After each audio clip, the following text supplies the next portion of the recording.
Mic tasting. Yes, mic is tasting nice. Hello and welcome to another episode of Unorthodox. অনেকদিন পর তাই মনে হচ্ছে যেন প্রথমবার করছি। আই হোপ যে তুমি ভালো আছো, আর তুমি যদি নতুন তাহলে hello, welcome, and let's just not আলতু ফালতু বকা and straight to the topic. সেটা হচ্ছে পৃথিবীতে লোকজন এত বেশি এবং এত রকমের লোকজন যে দিস গিভস মি, এবার সবাই বলবে যে আমার সবেতেই অ্যাংজাইটি হয়, কিন্তু it's actually that.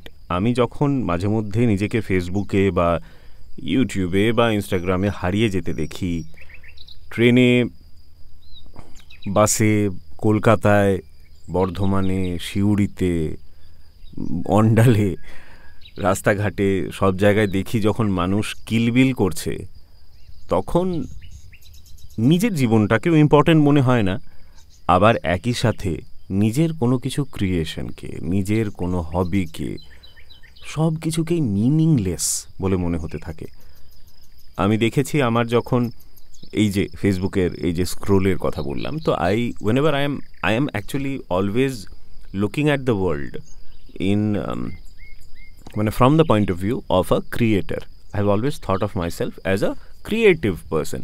I don't consider myself an artist. I don't understand yet who is supposed to be called an artist. So I'm not sure. যেদিন আমি শিওর হয়ে যাব এবং আমার মনে হবে যে আমার মধ্যে সেই গুণগুলো আছে, বা there is something that I have to achieve to become an artist, which I think is a lie. No one has to achieve anything. I think artist is someone who is creating something original, and that's an artist to me. Okay, let's not go away from the topic. তো move away from the topic. সেটা হলো যে যখন আমি ফেসবুকে scroll করি, বা তো আমার যখন সবসময় দেখার যে ভঙ্গিটা থাকে মানুষকে, সেটা হচ্ছে যে I am creator, I am going to create something and these people are going to consume it, বা these people are going to appreciate it or listen to it, share it, talk about it. So that's what I am looking for in the world. আর যখন আমি দেখি যে এত ধরনের মানুষ, প্রত্যেকটা মানুষ আলাদা, এবং এমন মানুষ রয়েছে, কালকে যেমন একটা ফেসবুকে I am ashamed of myself for forgetting her name, তো আমি একটা প্রোফাইল ফেসবুকে টাইমলাইনে, এখন তো আর যাকে ফ্রেন্ড লিস্টে রেখেছো বা যাকে ফলো করছো বা সেই অনুযায়ী দেখায় না, অনেক সময় এমনি কোনো প্রোফাইলও দেখায়, তার কোনো পোস্টও দেখায়। তো একটা নিশি বক বলছে একটা পাখিকে, একটা মেয়ে, আমার দেখে মনে হচ্ছে একটা বাচ্চা মেয়ে, কিন্তু আমি ওর কাছে বাচ্চা। তো সে ওই বকটাকে কোথাও একটা থেকে রেস্কিউ করেছে, কোনো একটা স্টেশন থেকে, এবং সেটাকে একটু দেখাশুনো করে তারপর when it is healthy enough to fly, তো ওটাকে ছাড়তে এসেছে এবং সেটা নিয়ে একটা কথা বলছে। তো তার প্রোফাইলটা ঘুরে দেখলাম সে সাপ, বড় বড় সাপকে উদ্ধার করছে নিজের বাড়ি থেকে, অন্যের বাড়ি থেকে। আর অদ্ভুত একটা ক্ষমতা, এটার জন্য আমার মনে হয় she is an artist. She is not creating something new, but she is the art of talking to animals, the art of loving animals. She has mastered that, and she has created her own language as far as animals are concerned, and she is most concerned about animals, any kind of animal.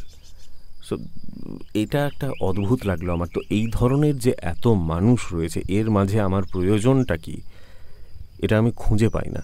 আমার মনে হয় না যে আমার পৃথিবীতে আমাকে যারা ভালোবাসেন তাদের জীবন ছাড়া পৃথিবীতে আমার কোনো প্রয়োজন আছে।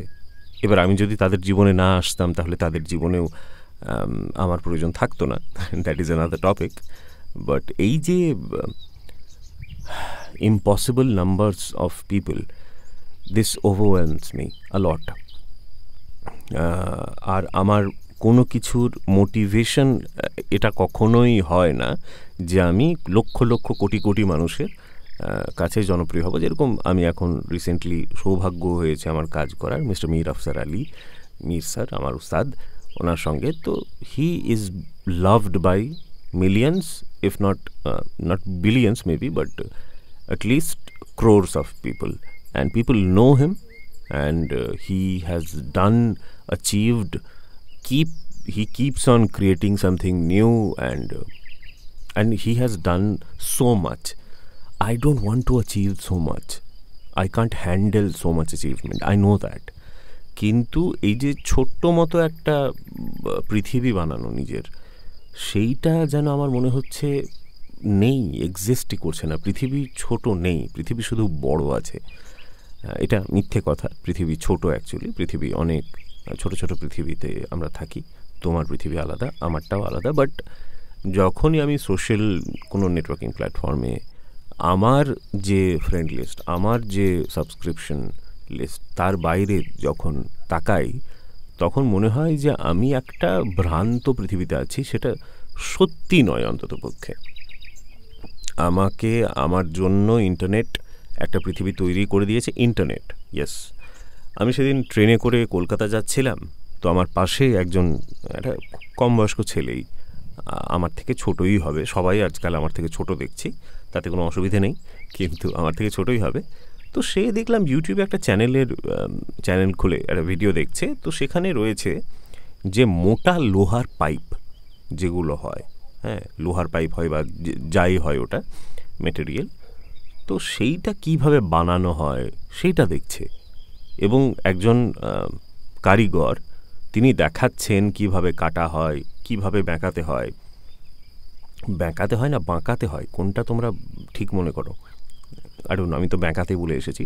যাই হোক, তো কীভাবে বেঁকিয়ে ওটা কাজ করা হচ্ছে, কিভাবে ওটাকে ঝাল দেওয়া হচ্ছে, খুব মন দিয়ে দেখছে ছেলেটা, এবং একটু কিন্তু ফরওয়ার্ড করছে না বা ফাস্ট ফরওয়ার্ডও করছে না। হিজ জাস্ট মানে খুব মন দিয়ে দেখছে, যেন মনে মনে নোট নিচ্ছে। এবং আমি চ্যানেলটার সাবস্ক্রিপশন সংখ্যা দেখলাম 39.1K, এই ধরনের কিছু একটা।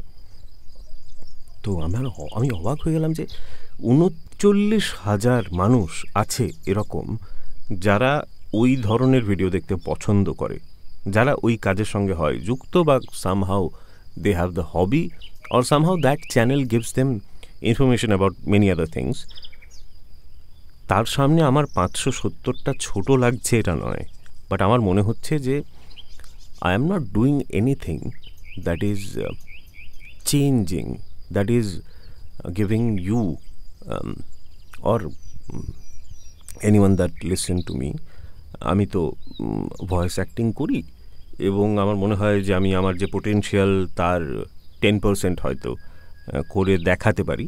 সুযোগ পেলেও আমার সেলফ ডাউট, নিজের ওপর কনফিডেন্সের অভাব, আত্মসম্মানের অভাব, সমস্ত কিছু মিলেমিশে আমাকে সেই পোটেনশিয়ালটা নিয়ে আসতে দেয় না। তবুও আমার মনে হয় না যে আমি আমার কাজে আজ অবধি কোনো মানুষের জীবনে কাজ দিয়ে আমি কিছু করতে পেরেছি। Yes, I have contributed to people who are around me, I have contributed to the life, and but এই যে পৃথিবীটা এত বড়, সেখানে আমার কি করার আছে, আর আমি যাই করতে চাই, যেমন আমি গান লিখতে চাই, আমি গল্প লিখতে চাই, কিন্তু আমার মনে হচ্ছে যেন সেটার কোনো প্রয়োজন আছে কি।